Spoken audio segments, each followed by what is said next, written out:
екі қызық тақырып бар ғой, бүкіл әлемде солай. Бірі діни тақырып, екінші саяси тақырып.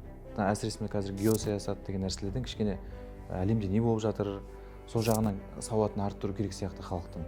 Сол жағынан көбірек ақпарат беріп, неден болып жатыр, қандай жаңағы әлемде ойындар болып жатыр, үлкен алпауыт мемлекеттердің арасында қандай жоспарлар бар деген сияқты сәл-пәл шет жағасын түсінсе, егер ол жат ағымның бәрі проект екенін біледі. Жалпы ағымдар енді діни философиялық және діни саяси болып основной екі бағытқа бөлінеді ғой.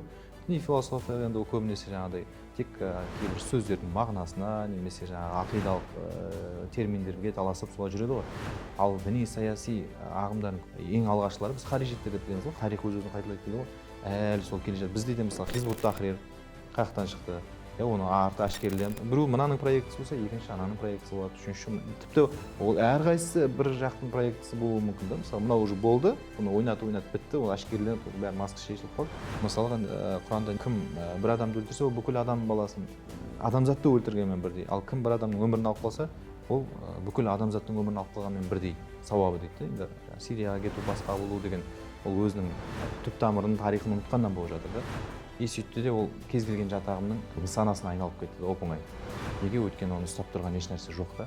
Тілді білмегеннен кейін сен жаңағы басқа қай тілде сөйлейсің, сол тілдің саған беріп жатқан трактовкасымен түсінесің да.